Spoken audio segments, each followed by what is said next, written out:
It would help us to understand where these experiences are occurring within the human brain. I'm actually quite convinced that we're probing the biological basis of moral and ethical behavior.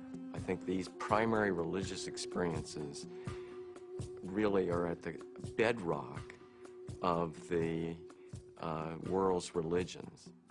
The research and knowledge and speculation about the pineal body and DMT is in fact the hand of God that is interacting with our natural evolution to stimulate and accelerate the process of redemption of individual and of collective global enlightenment.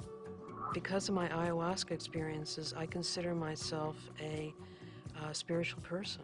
I know things now that I could never have known otherwise. This experience is so familiar for a lot of different people, and it's so easily acquired, and so much information comes with so little effort that it is a kind of a miracle. It's a miraculous way for us to transcend ordinary reality and obtain maybe an intimation of what's necessary for survival. Ranging from new forms of medical treatment to a better understanding of the universe to life-changing spiritual revelations, these natural tools offer us the ability to seek greater knowledge. Tools that could positively affect life on our planet. Let's answer Dr. Strassman's question. If so, so what? Because of the collapse of consciousness, spiritual and scientific knowledge split apart. Both these modes of knowing have to come together. In other words, science and technology, from a traditional religious perspective, is not an extra. It is part of the process by which humanity is going to evolve into its next stage. How do we find the right form for psychedelics in the future? I mean, assuming that psychedelics are part of the human future, right? For that, at the moment they're still, generally repressed and suppressed and legal. If that were to change, how would we begin to construct a kind of system that would allow for a kind of rational and mature exploration of psychedelics? I think that the name of the game is to show science the pertinence of this somewhat outlandish realm.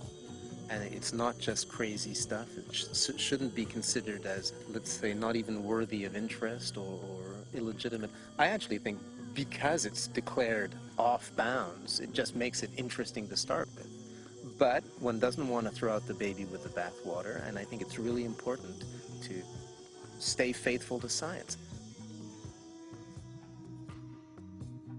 What does it mean? Why is there a part of the brain that seems to be, for lack of a better word, a God detector?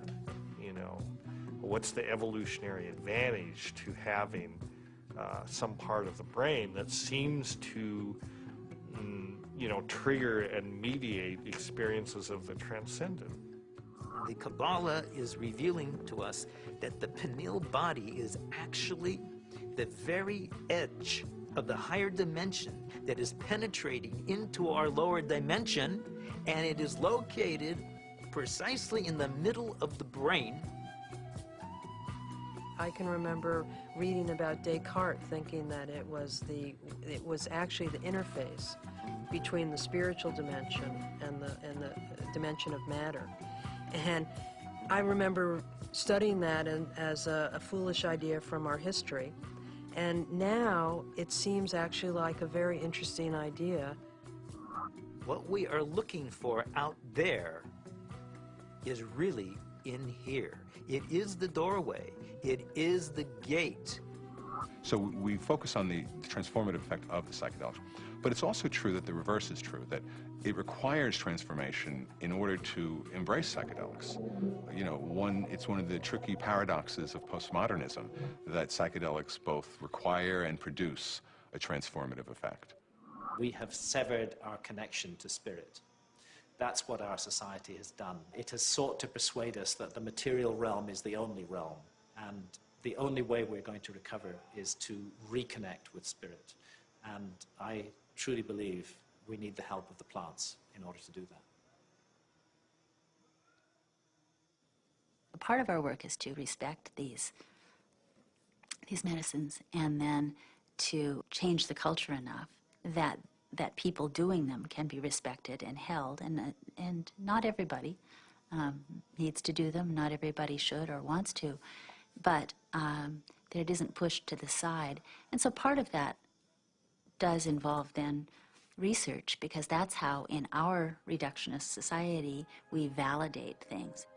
With the passing of the years and the opportunity for sober reflection, I think there's a growing appreciation that there may be something to gain from studying these compounds, that there's a lot we can learn, and there may very well be treatment models, particularly for patient populations for whom conventional treatments are ineffective, for whom the psychedelic model, when utilized optimally, may provide great benefit.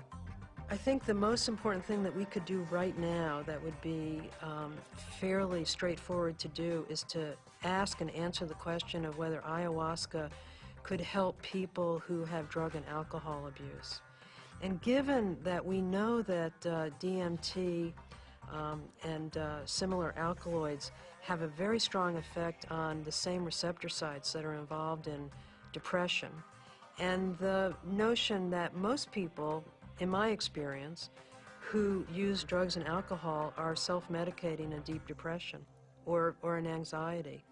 I've had permission now over the last few years to utilize psilocybin, which is the active alkaloid in hallucinogenic mushrooms, in the treatment of patients with advanced stage cancer who have anxiety. We're treating the anxiety, not the cancer. Now, psilocybin is 4-phosphoryloxy-N,N-dimethyltryptamine, so obviously, from a chemical structure point of view, very similar to DMT. Ultimately, what I want to do is see these things used in the way that they were used traditionally, to heal people, help people, and right now, helping people come to terms with dying. It changes your whole relationship to your death, your impending death. Believe it or not, you're going to die. And now, with this tool of having crossed over already, some of the fear around that will disappear.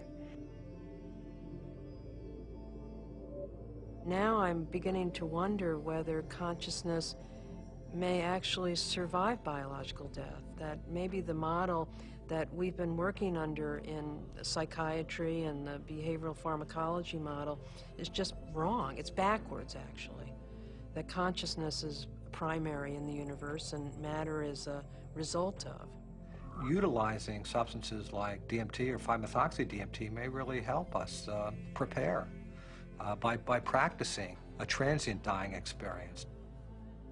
Thus far, we're observing very positive effects in regards to the nature of experience during the session and then subsequent effects on mood regulation and anxiety control, pain perception, and overall quality of life for cancer patients.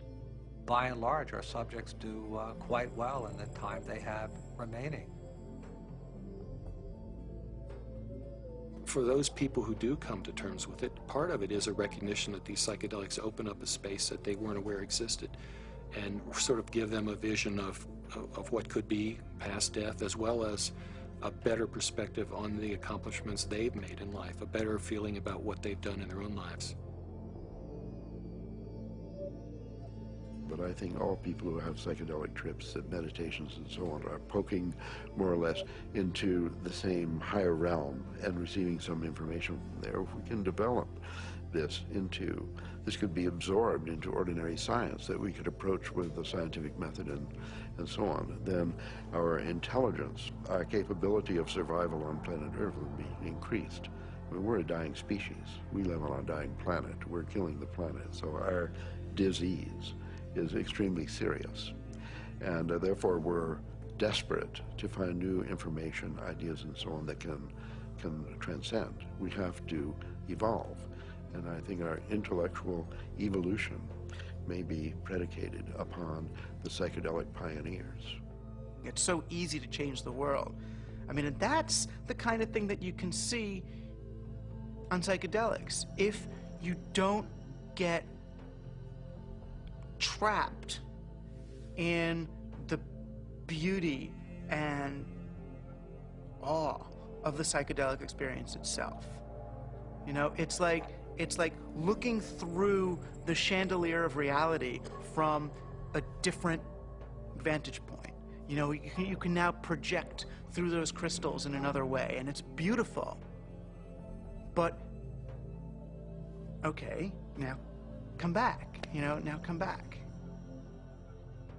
I think if I ever were to resume giving people psychedelics, particularly DMT, it wouldn't be just to kind of tinker with brain chemistry and just see what's happening. I think one of the things I also learned in the research is that you just don't want to give drugs and see what happens. That's a little, I don't know if callous is the word, but that's the first word that comes to mind. I think if you're really going to open people up like that, you need to do it for a purpose, not just for scientific curiosity.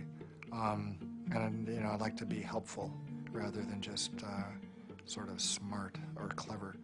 To my mind, is this kind of two-edged sword of simultaneously opening up to the numinous world, to the world of messages, the world of spirits, the world of entities, and at the same time rigorously taking that material into the acid bath of neurology, into sociology, into the ongoing construction of reality.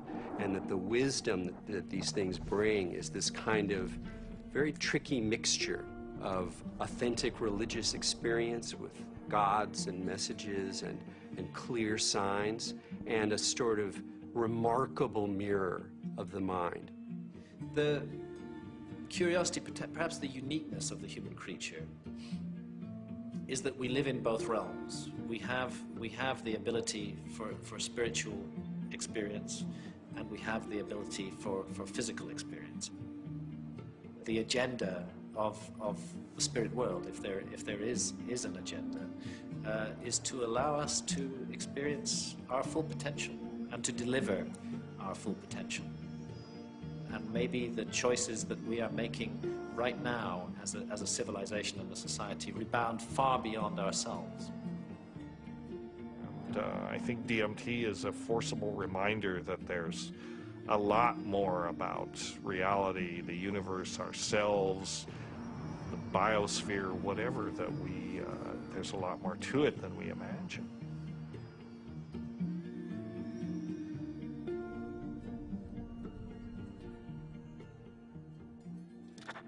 It seems our reality is not the only reality. Occasionally the cracks reveal themselves and may even want to be discovered. As humans, we are creatures that thirst for knowledge. We spend time, money, and infinite energy searching for it, in schools, in churches, in business, and in technology. Knowledge is power, and thus our greatest quest. Dimethyltryptamine, a molecule with a complex name and the simplest ability to unlock the door to another dimension, and perhaps, just perhaps, our future evolution.